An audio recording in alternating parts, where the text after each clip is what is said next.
California is running out of water. Not in the distant future, not in 2100, right now. And if you live in Los Angeles, your lifestyle may already depend on a system that's starting to crack. But this isn't just about drought, it's about design. Today, we're breaking down how California's cities were built on a water illusion, an engineering miracle that turned deserts into megacities. But that same system may now be pushing the state toward a breaking point. So the real question is, did California run out of water? Or did it design itself into scarcity? 100 years ago, Los Angeles wasn't supposed to be massive.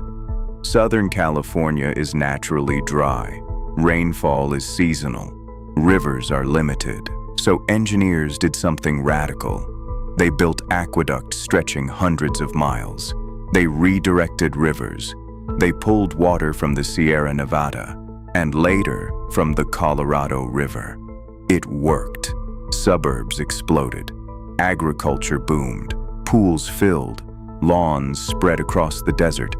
But that decision created a hidden problem. Have you ever wondered why almost every home in Southern California has green grass in a place that's technically semi-arid? That image, that suburban dream, was never natural. It was engineered. California now supports nearly 40 million people.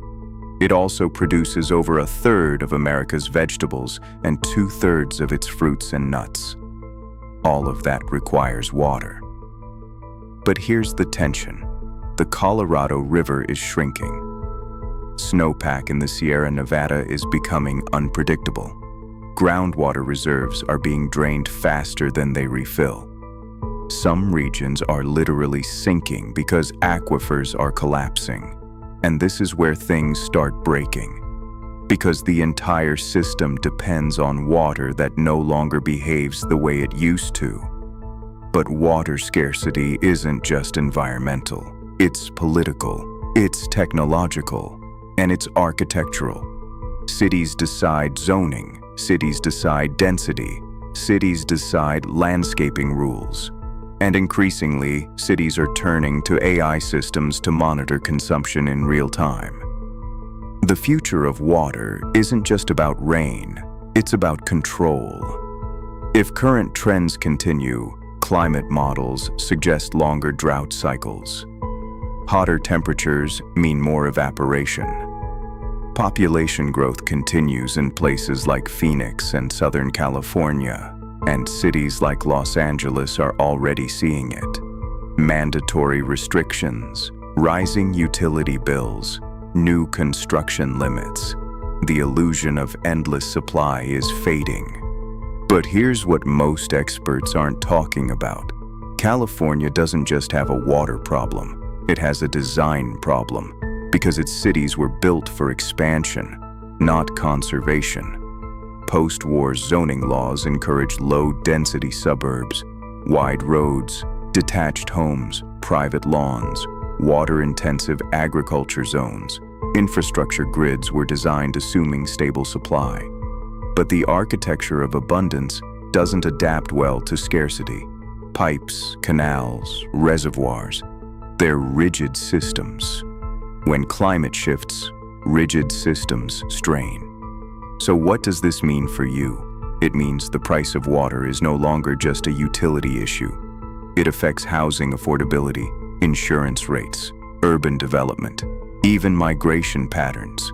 Water shapes where people can live and where they can't. Now imagine California in 2050. High-density vertical housing replacing suburban sprawl, desalination plants lining the coast, recycled wastewater powering entire districts, AI-regulated smart grids tracking every gallon, lawns replaced with native landscaping, car-free zones designed to reduce heat islands. The state doesn't collapse, it transforms. But transformation always comes with trade-offs, because there's one problem. Adaptation costs money, and control often increases. When water becomes scarce, Regulation tightens. Usage is tracked. Restrictions expand. The line between sustainability and surveillance begins to blur. So who decides how water is distributed? Who gets priority? Agriculture, cities, industry. And who benefits from the redesign of California? Developers, tech companies, policymakers. Architecture is never neutral. It shapes power. And in California, water is power. So California isn't just running out of water. It's confronting the limits of the system it built. Because the future of Los Angeles won't be decided by rain,